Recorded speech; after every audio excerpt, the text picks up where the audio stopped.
So Sex Tape is our latest functional artwork, and it consists of our sex tape saved on a USB encased in a glass coffee table.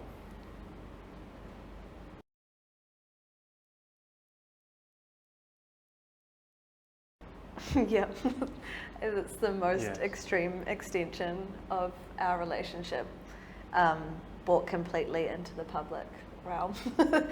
And I think that was the whole point. We wanted to see how far we could push that boundary between our work and our private life,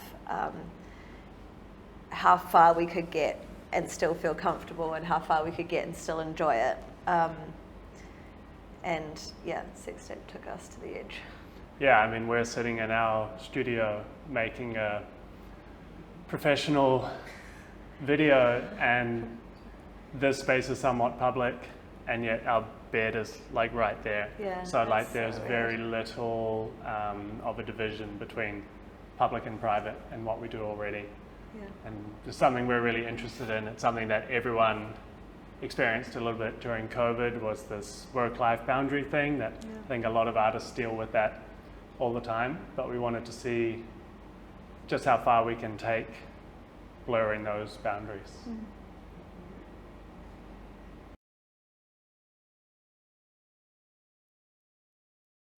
I think it's very important in our relationship. I think particularly when so much of our life gets piled into one thing, you know, our work, our dates, our intimacy, all of it. Sex is something that typically, until right now, has just been about us, and it's just been about our connection and our intimacy, and I think it's just like, at the end of the day, it's the thing that connects you. It's the closest you could ever get to someone. So I think it's fundamental. Yeah.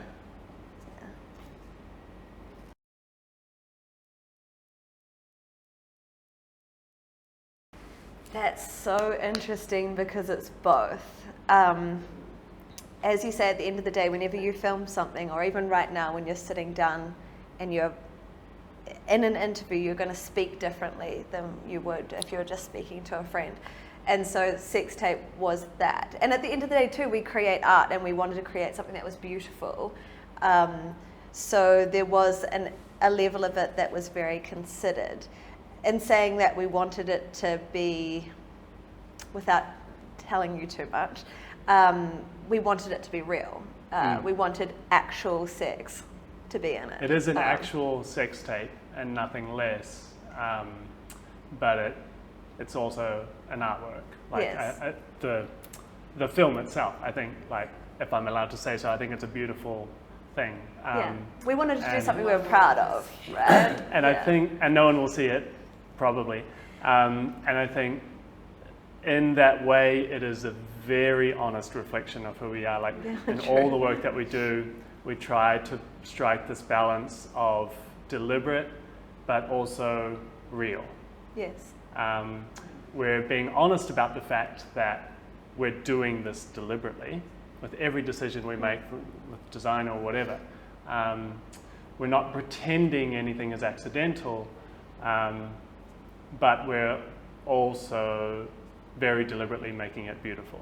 Yes.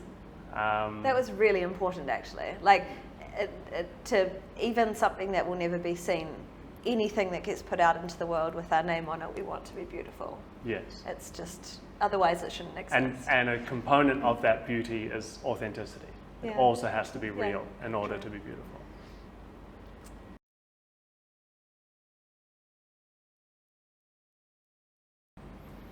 I think this project was an interesting opportunity to question these boundaries. Yeah.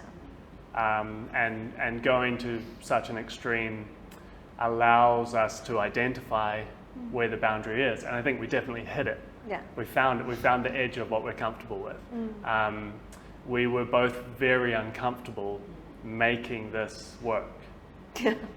We fucking hated it, to be honest. It wasn't what we expected, for sure. The process of making the sex tape it was too far, because this thing that is so intimate and so just ours was suddenly scheduled in our calendar as literally like there was a deadline, like a and we put piece it of work off. that we had to finish. We were like, pushed it out and pushed it out and pushed it out, and it was just, it took the magic, it took the magic away. Well, it's not like we didn't expect that. No, we knew that would be the case. It's yeah. obvious, but you don't really understand something until you brush up against it. So to brush right up against that boundary, I think was really interesting for us. Yeah. And I think what that says to us is that there is a difference between Ali and Dan and Batten and Kamp. Yeah. And we probably will maintain it as such. We'll never allow those boundaries to erode entirely. But before this, I wouldn't have thought there was any difference. I would say that when you meet us, both professionally and personally, you're getting the same thing. I really would have said that. I'd be like, it's exactly the same. There's no boundary. But after this project, I'm like, there's a solid boundary. That are just ours. Yeah. No more sex tapes. Yeah. One of one.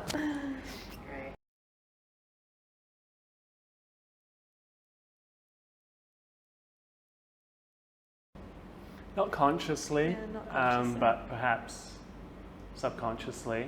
I think aesthetically it's sort of like, it's just materials and a combination of materials that we like.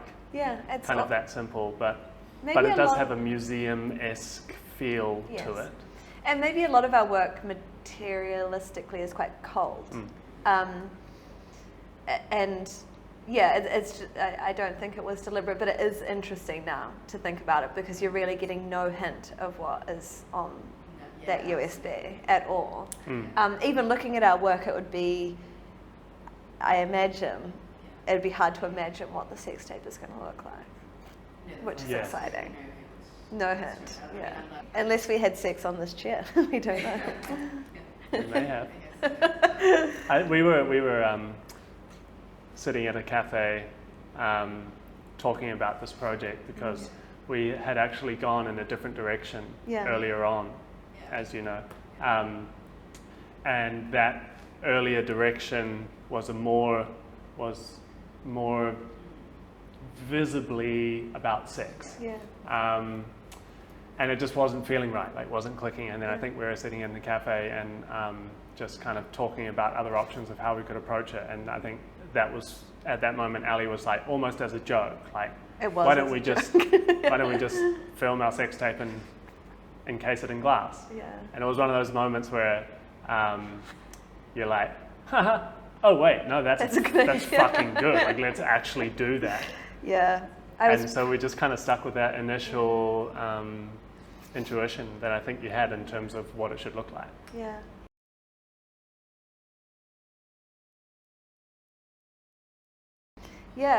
I looked at a lot of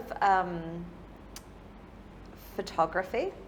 Still photography. Like still naked photography, because I've always found that incredibly beautiful. And I think, no offense to men, but I think the female body is like just the most beautiful thing, and it's often photographed beautifully. And because like the reference of porn can be quite crude, it can be quite like,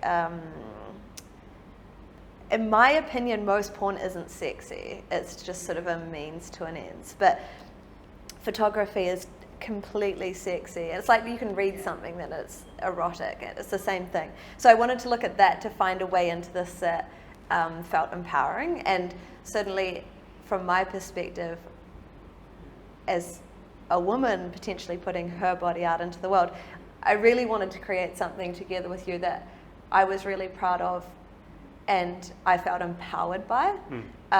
So I was also looking at like female directed porn and all sorts of things, just to like take little reference of how women have thought about this, rather than like imagining it through a male gaze. Which I think part of the reason we had to do that is because it's our first film project. True. Right? So we've made lots and lots of sculptures and furniture, and we never look at references for those things. So we didn't look at any aesthetic references for the table, but we looked at aesthetic references for the you looked at aesthetic references for the video, because we're not filmmakers. I mean, that was another thing too. At the end of the day, there's the artwork and then there's the artwork and the artwork, and we're not filmmakers. And so it was, I think that was really intimidating for us too, that we know how to create beautiful furniture. We also wanted to create something that's beautiful, but it was an entirely new medium. So that required a lot of thought, actually, because... And the nature of the piece is that we had to do it DIY. We had to film it. We couldn't get someone else to film it, right? yeah. Like, we have some skills in photography and videography, enough. Yeah. Right, exactly. Thank you. So we had like some of the technical skills, well, we had the technical skills required and a general aesthetic sense, but making a film is a whole nother project, and yeah, it was a new kind of undertaking for us.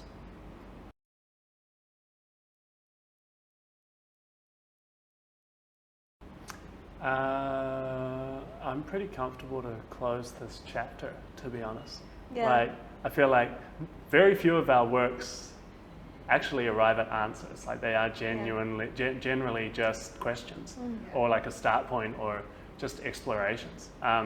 But this actually, for me personally, did give me some answers about the boundaries between these things and where I want that boundary to be. And it's not something necessarily that I could articulate really clearly and simply, but I definitely know myself now where are those boundaries between what I'm willing to give away to our audience. And I think a big thing too, we were talking about it before, but at the end of the day, we wanted to create a beautiful piece of furniture, full stop. It happens to have a USB in the middle of it, but at the end of the day, it's a beautiful coffee table, and we hope that people perceive it as that. And it's not about the sex tape in a way. The sex tape is like a sub-story to it. So hopefully, first and foremost, like the rest of our work, it's received first as furniture. Well, I guess that is the question. Well, is we might perceive it that way, but how does the audience perceive it? What do they really want from us? Do they want a piece of furniture to use, or do they want an artwork to possess, or do they want access to us personally? Yeah. We will see.